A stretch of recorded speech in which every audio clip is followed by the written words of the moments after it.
जैसे कि आप सबको पता है कि इन दिनों जो हरियाणा सरकार है वो सीईटी ग्रुप डी और ग्रुप सी के रिज़ल्ट देने में कोशिश तो कर रही थी मगर दे नहीं पाई। अब या इसको कोशिश कहें या ये कहें कि वो देना ही नहीं चाहती थी।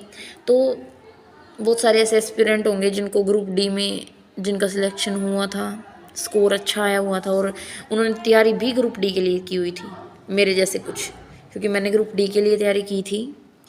और ग्रुप डी के लिए मैंने काफ़ी टाइम से ग्रुप डी के लिए तैयारी की थी, क्योंकि मैं ग्रुप सी का एग्ज़ाम फॉर्म फिल नहीं कर पाई थी। तो मैंने ग्रुप डी की तैयारी की। फिर ग्रुप डी का जब दोबारा से पोर्टल ओपन हुआ था तब मैंने उसका फॉर्म फिल किया और तब मैं उसकी तैयारी करना शुरू किया। मैंने सोचा कि चलो सीईटी ग्रुप सी का नहीं फिल कर पाई, ग्रुप डी का किया है तो ग्रुप डी में अच्छे से तैयारी करूँगी और अच्छे से हो जाएगा। फिर उसके बाद क्या हुआ कि उसके बाद मेरे को बेबी हो गया था। जैसे मैंने काफ़ी टाइम तैयारी की। फिर बेबी होने के बाद मेरी जो सिजेरियन हुई थी उसमें 3 महीने का जो होता है वो रेस्ट होता है, उसमें अच्छे से कर नहीं पाते हम। तो ऐसे ही फिर बेबी होने के बाद तो अच्छे से तैयारी भी नहीं हो पाई और एग्ज़ाम था अक्टूबर में। तो बिना तैयारी के जो मैंने पहले पढ़ा हुआ था उसके बेस पे ही मैंने एग्ज़ाम दे दिया था। तो मेरे 70 मार्क्स 71.63 स्कोर किया था मैंने। वैसे अगर देखा जाए तो 71 स्कोर कम नहीं होता है, क्योंकि एक बहुत बड़े बड़े एग्ज़ाम्स में 70 प्लस स्कोर करना, उसमें सिलेक्शन हो जाता है। दिल्ली पुलिस में आपने देखा होगा, दिल्ली पुलिस में 60 प्लस स्कोर जिसने किया था उनका सिलेक्शन हो गया।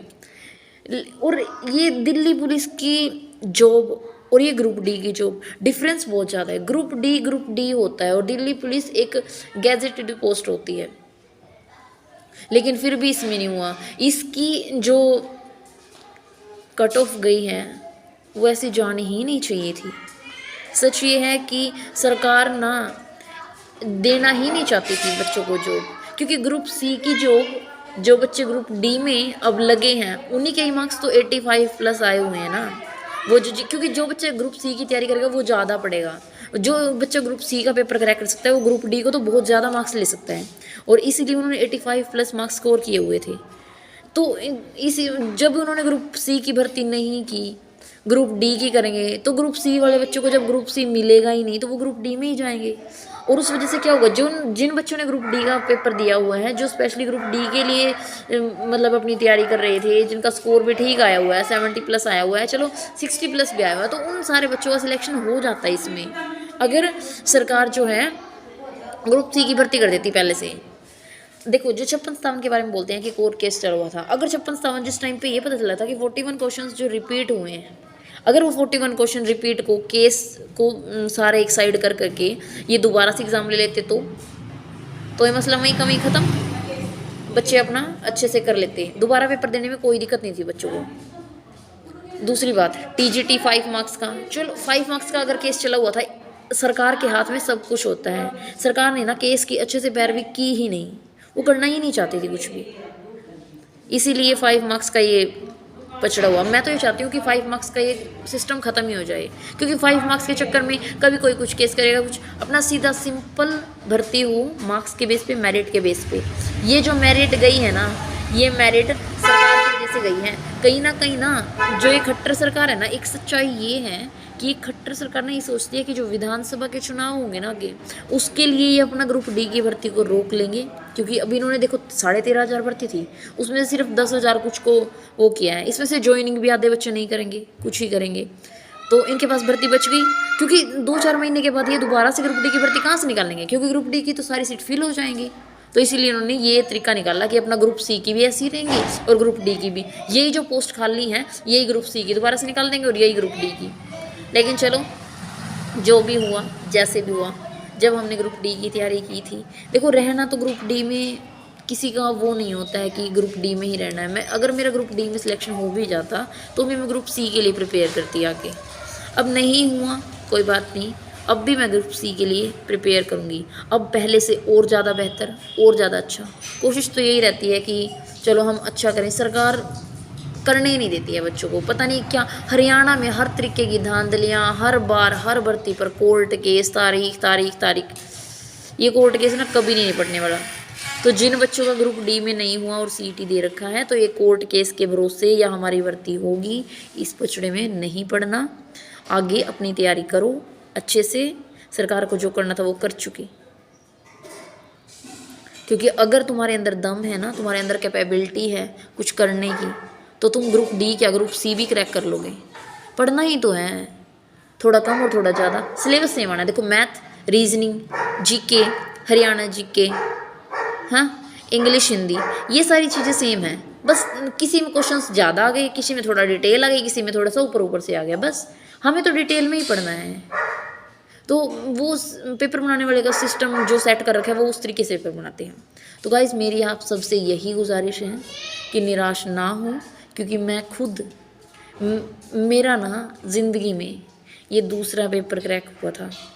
पहला सीईटी एक प्रीलिमिनरी वाला और जो 5th क्लास तक पढ़ाते हैं, 5th स्टैंडर्ड तक, वो वाला, और एक ग्रेजुएशन वाला टीजीटी वाला, वो पेपर क्रैक हुआ था।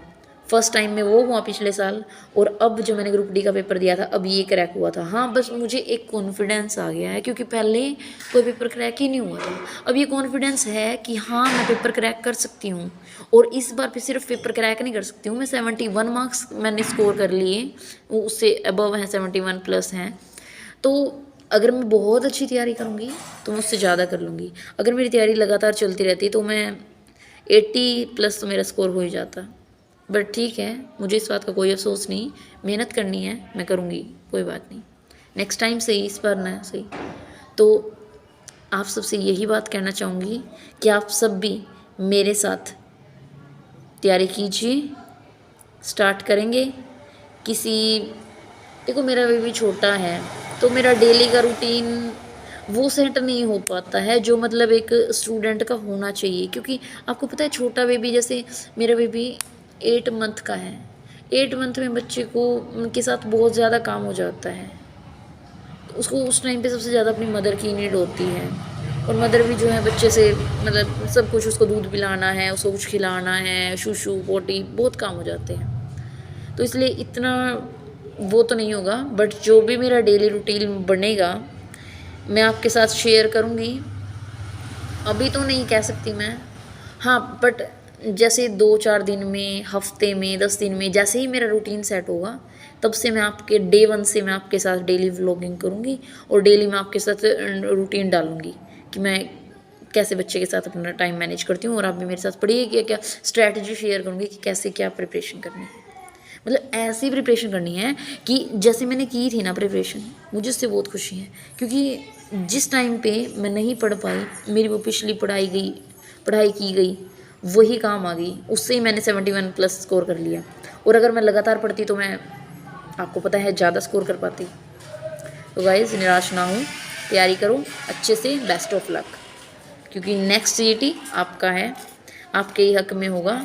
अगर आप अच्छे से तैयारी करोगे, अच्छे से स्कोर करोगे, 80 प्लस स्कोर करोगे तो कोई दिक्कत नहीं है, क्योंकि हमें ये टारगेट बना के चलना है। टारगेट तो हमें ये बनाना है कि 90 मार्क्स हों, लेकिन चलो अगर 90 मार्क्स का अगर हम टारगेट बनाते हैं तो 80 प्लस आ जाते हैं तो कोई दिक्कत नहीं है, क्योंकि 80 प्लस कट ऑफ, अगर मतलब पहली बार ज़िंदगी में इतनी ऊपर कट ऑफ गई है, वो भी ग्रुप डी की, वरना इतनी ऊपर कट ऑफ कभी नहीं जाती किसी की भी। थैंक यू, सपोर्ट कीजिएगा और सभी अपनी तैयारी में जुट जाइए। Thank you.